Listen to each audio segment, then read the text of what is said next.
Kunde bemängelt irgendetwas, klappert bei der Fahrt. Sowas haben wir noch nie gesehen.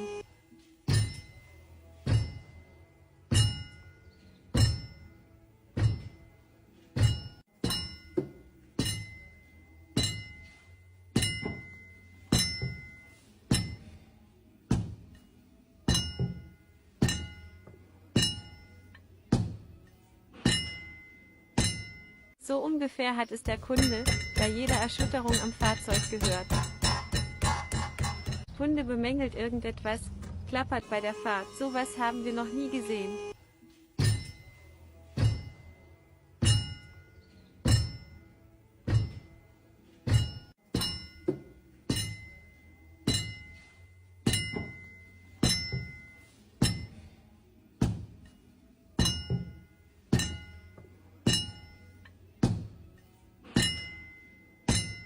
So ungefähr hat es der Kunde bei jeder Erschütterung am Fahrzeug gehört.